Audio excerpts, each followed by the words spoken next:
Hola, yo soy Jorge Manuel Román de Salas, somos el grupo número 2 y de la sección 2 de embriología. Y vamos a estar tratando varios temas muy interesantes, debatiendo entre nosotros y haciendo varios aportes bien importantes en general sobre la placenta, su función, características de esta a término y también diferencias entre la barrera placentaria a término y también en el primer trimestre. Vamos a hablar también y a estar debatiendo un poco sobre los orígenes y anomalías o problemas del cordón umbilical y también del líquido amniótico. Por eso te invitamos a que te quedes mirando nuestro video para que puedas aprender cada una de estas cosas y vamos a estar iniciando en este momento con lo básico, lo principal. En primer lugar, que conozcan a las integrantes de nuestro grupo. Además de mí, que soy Jorge Romaldo, como ya dije, también tenemos a Nelly Sánchez Santiago. Aquí me presento. Soy Natalie de los Santos. Soy Ariadne Guava. Yo estaría hablando sobre lo que es la placenta. Este es un órgano temporal que se forma durante el embarazo y conecta con el feto con la madre. Se desarrolla a partir de tejidos embrionarios, principalmente el trofoblasto y de la madre, que es el endometrio del útero. Su función principal es servir como puente de intercambio entre la madre y el bebé. El origen embriológico sobre la placenta es mixto porque se forma a partir de tejidos tanto del embrión como de la madre. El origen fetal del embrión proviene principalmente del trofoblasto, que es la capa externa del blastocisto. El trofoblasto se diferencia en citotrofoblasto, que este es la capa interna de células que se multiplican y dan origen a nuevas células trofoblásticas. Y sin cintiotrofoblasto, que este es la capa externa multinucleada que invade el endometrio materno, formando lagunas sanguíneas y participando en el intercambio de nutrientes. Además, en el mesodermo extraembrionario, contribuye formando los vasos sanguíneos fetales dentro de las vellosidades coriónicas. Todo esto da lugar al corión frondoso, que constituye la porción fetal de la placenta. Y en cuanto al origen materno, este proviene de la decidua basalis, que es la parte del endometrio uterino donde se implanta el embrión, y aporta los espacios intravellosos llenos de sangre materna, a través de los cuales se realiza el intercambio con las vellosidades coriónicas. En fin, o en conjunto, la placenta está compuesta por la parte fetal, que es corión frondoso con sus vellosidades coriónicas y vasos fetales, y la parte materna, que es decidua basalis del endometrio. perfecto, muy bien. De hecho, es muy importante conocer lo que dijo nuestra compañera Vitnelli, conocer la placenta en su conjunto, en primer lugar, y su origen embrionario. Y es, además de esto, importante conocer su función, conocer para qué sirve la placenta. Y por eso me gustaría saber, ¿quién de ustedes puede decirme o cuál es la función de la placenta? O ahí, Natalie de los Santos, aport- si puedes Este, aportar un poco sobre lo que es la placenta. Está bien, claro que sí, Jorge. Voy a describir las funciones principales de la placenta. Entre estas tenemos el intercambio de gases que permite el paso de oxígeno de la madre al feto y la eliminación de dióxido de carbono del feto hacia la madre. También está el intercambio de nutrientes y productos de desechos. Esto es muy importante, ya que transporta glucosa, aminoácidos, ácidos grasos, vitaminas, electrolitos y otros nutrientes al feto. Al mismo tiempo, también elimina urea, ácido úrico y bilirrubina hacia la circulación materna. También tiene función endocrina, algo que es muy fascinante, que produce hormonas esenciales para el embarazo como la gonadotropina coriónica humana, latogeno placentario humano, estrógenos y progesterona.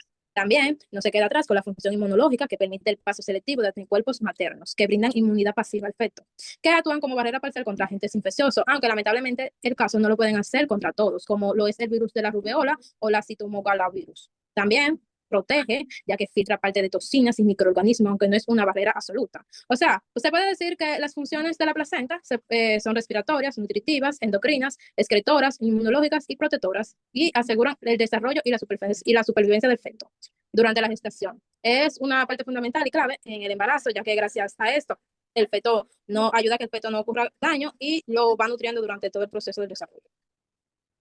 Perfecto, muy bien.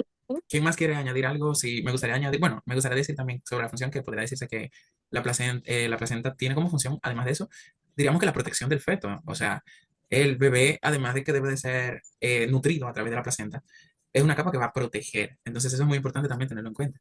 O sea, sí, el feto se va a proteger y se va a desarrollar gracias a la placenta, ya que la placenta es una parte fundamental durante el embarazo. También quiero aportar que en el origen fetal, que es el trofoblasto más el mesodermo embrionario, su función es permitir el intercambio directo con la sangre materna y mantener la conexión con el feto a través del cordón umbilical. Y en el origen materno, que es deciduas basalis, su función es nutrir y sostener el sitio de implantación, además de proveer del medio para que produzca el intercambio materno-fetal. Ahora, tenemos una parte muy importante de nuestro video en la que vamos a estar hablando sobre un tema en demasía relevante para nosotros conocer cómo se desarrolla la placenta y cuáles cambios o diferencia tiene de acuerdo a la edad gestacional del feto. La placenta a término es cuando el embarazo ha llegado a la semana 37 y 40. Tiene características bien definidas, tanto en forma como en estructura. En sus características generales, en cuanto a la forma, es discorde, redondeada u ovalada. Tamaño, diámetro aproximado de 15 a 20 centímetros. Espesor, alrededor de 2 a 3 centímetros en el centro, más delgado que en los bordes. Peso, entre 500 y 600 gramos aproximadamente, un sexto del peso de recién nacido. Y también desde ella parte un cordón umbilical que suele insertarse en el centro, aunque puede ser egocéntrico o marginal. En cuanto a la superficie materna, puede ser rugosa o de color rojizo. Está dividida de 15 a 20 cotiledones, separados por surcos. Y la superficie fetal es lisa, brillante y está recubierta por ácneos, que se observan los vasos sanguíneos que irradian desde el cordón umbilical. Su constitución histológica, que es la parte fetal, consta con el corión frondoso con sus vellosidades coriónicas y vasos fetales, y la parte materna, que es la decidua basalis del endometrio. Otro aporte es, o sea, qué función presenta esta, y es que esta permite el intercambio de gases, nutrientes y desechos entre la madre y el feto. También actúa como barrera selectiva, aunque no absoluta, frente a ciertas sustancias y microorganismos. También produce hormonas esenciales para el mantenimiento del embarazo, como la progesterona, estrógeno, entre otras. Me gustaría ahora, vamos a estar continuando contigo misma, Ariadne. Me gustaría si tú puedes presentarnos, hablarnos sobre la continuidad de la barrera placentaria. Claro. También existe diferentes sustancias que pasan por la barrera placentaria, como las hormonas. Las esteroideas maternas la atraviesan fácilmente. La tiroxina, esta como que lo hace un poco más lenta. Algunos progestágenos sintéticos pueden causar masculinización en el feto. Y los estrógenos sintéticos provocan graves malformaciones y cáncer en hijos expuestos. También existen los virus en la barrera placentaria, que como patógenos como rubela, varicela, sarampión, pasa con dificultad y pueden generar infecciones a muerte celular y defectos congénitos.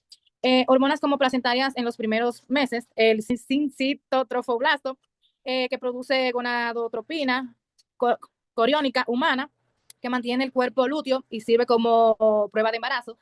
También secreta somatotropina, que prioriza la glucosa para el feto e induce un estado diabetógeno en la madre y estimula el desarrollo mamario. Perfecto, muchas gracias. También es importante conocer la placenta en su primer trimestre. Es necesario que nosotros comprendamos esta parte de que en el primer trimestre la placenta aún tiene varias estructuras que aún no están muy desarrolladas. Es decir, que, por ejemplo, primero vamos a ver que las vellosidades coriónicas todavía están en el proceso de desarrollo, es decir, que están inmaduras. Es decir, que vamos a tener unas vellosidades coriónicas primarias, secundarias y terciarias, eso es importante, las cuales inician con prolongaciones del trofoblasto. Ahí es cuando son primarias. Luego, estas, después de que invaden con mesénquima, vienen a ser estas vellosidades secundarias. Además de eso, podemos ver que finalmente se forman los capilares fetales para irrigar, para llevar sangre al feto. Estas ya vienen siendo las terciales. Vemos ya que en este momento, quizá del primer trimestre, el intercambio es limitado, ya que la superficie de contacto materno-fetal es gruesa, es decir, que el intercambio que se suele dar suele ser un poquito más limitado por el grosor de la membrana que existe, dividiéndonos la parte fetal, la cara fetal de la placenta y la cara materna, como propiamente dicha. Agregando algo más, Jorge, a lo que Ujú. tú decías, te quería decir que la barrera placentaria cambia a lo largo del embarazo, ya que se hace más delgada para facilitar los intercambios entre madre y feto. En estas primeras semanas pasa por varias capas. Una de ellas es el sintiotrofoblasto, el citotrofoblasto, el tejido conjuntivo vellositario, como tú estabas explicando, el endotelio de los capilares fetales. Es más gruesa y con más capas celulares, lo que protege más al embrión, pero hace el intercambio menos eficiente. Por eso, cuando está a término, muchas capas se reducen o desaparecen, como el que yo mencioné, que es el citotrofoblasto, que casi desaparece, el sintiotrofoblasto se adelgaza y los capilares fetales se acercan directamente al sintiotrofoblasto, que queda esencialmente formada por membrana basal del trofoblasto, tejido conjuntivo muy reducido, y endotelio capilar fetal y su membrana basal. Exacto, es correcto tu aporte. Entonces, ahora, para ir finalizando nuestro video, es necesario que nosotros comencemos a tratar los temas del origen y los problemas del cordón umbilical, iniciando con el hecho de que, en primer lugar, el cordón umbilical es la vía por la cual se nutre y pasan varios vasos sanguíneos importantes para nuestro feto. Sabemos que pasan dos arterias y una vena. Ahora bien, ¿Qué cosas importantes tenemos que saber? El origen. Vemos que cuando vemos al embrión que se está formando, vemos el alantoides, que es el precursor del cordón umbilical, y tiene varios problemas que están relacionados, o anomalías, relacionados a, vamos a decir, al tamaño o a la longitud del cordón umbilical. En primer lugar, cuando vemos un paciente con un cordón umbilical, o un feto, perdón, un feto con un cordón umbilical muy extenso, un cordón umbilical alargado, mucho más de lo normal. Sabemos que lo normal es de 50 a 60 centímetros de longitud, o sea, ajá, y de 1 a 2 centímetros de diámetro o de grosor. Entonces, cuando está mucho más grande, tenemos problemas de que el feto puede enredarse en el cuello con el cordón umbilical y generar problemas de asfixia. Y tenemos el problema cuando es muy corto también el cordón umbilical. Es algo muy importante.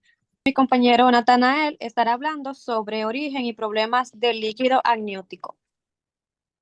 Buenas noches. Entonces, para empezar a hablar del origen del líquido amniótico, tenemos que hablar de lo que viene siendo la diferenciación de la célula del hipoblasto, donde ésta se predisponen para formar o crear la cavidad amniótica. En esta cavidad amniótica se da donde está alojado todo el líquido amniótico. La mayor parte de este líquido amniótico es proporcionado por la madre durante un lapso de tiempo de aproximadamente hasta las 8 semanas. Luego, por trasudado, se forma principalmente por un trasudado de plasma sanguíneo materno a través del amnio. El líquido se filtra a través de la sangre y se encapsula en la cavidad amniótica, o saco amniótico también se puede decir. Entonces, a partir del segundo trimestre podemos decir que el feto se convierte en la fuente principal de producción de líquido amniótico.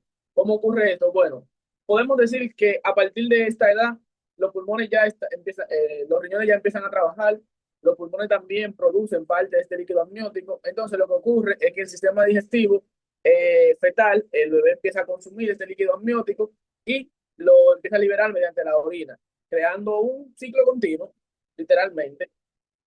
Entonces, entre los problemas que podemos encontrar relacionados con el líquido amniótico, tenemos la oligohidramio, o sea, poco líquido amniótico. Esto puede ocurrir en cualquier momento, pero es más grave si se presenta al inicio del embarazo. Bien, porque como recordamos, el líquido amniótico es el responsable de proteger al bebé, de darle la temperatura correcta que necesita el feto, no el bebé, el feto, entre otras cosas. Entonces, otro problema que se puede causar, que haya poco líquido amniótico, sería una rotura prematura de la membrana, problemas con la placenta, afecciones médicas maternas como hipertensión crónica o diabetes, o problemas en los riñones o el tracto uterino del feto. Bien. ¿Qué pasa si ocurre al principio? Puede afectar el desarrollo de los pulmones y causar deformaciones faciales en las extremidades.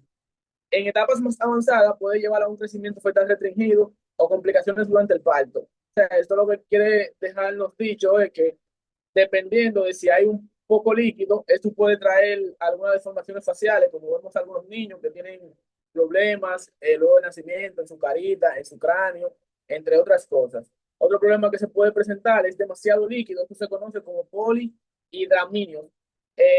Vamos a hablar de cuándo ocurre. Suele aparecer a la mitad del embarazo o al final, siendo esta de los casos leves, por decirlo así. ¿Qué problemas puede causar? Bueno, puede causar a menudo la causa es desconocida, pero puede estar relacionada con la diabetes, con la gestación, embarazos múltiples, especialmente con síndrome de transfusión fetal, feto fetal, o anomalía congénita que afectan su capacidad de tragar, por ejemplo, el tracto gastrointestinal o el sistema nervioso. ¿Qué consecuencias podemos encontrar? Puede causar dificultad respiratoria en la madre, parto prematuro y algún tipo de desprendimiento de la placenta o prolapso en el cordón umbilical. Creo que ya como se han mencionado algunos de los ejemplos más destacados, entonces creo que ahí podemos concluir con lo que viene siendo esa parte. Muchas gracias, Natanael. Y muchas gracias a todos ustedes en esta parte, los que nos están mirando. Esto ha sido un tema de mucha importancia para todos nosotros y muy relevante. Y creemos que hemos aprendido muchas cosas importantes, principalmente como lo que es la placenta, sus funciones y las anomalías que puede traer varias estructuras relacionadas a la placenta. Además de las diferencias del proceso de la placenta entre las edades gestacionales que esta tiene el feto. Y queremos despedirnos de ustedes. Nosotros fuimos el grupo número 2. Adiós y muchas gracias.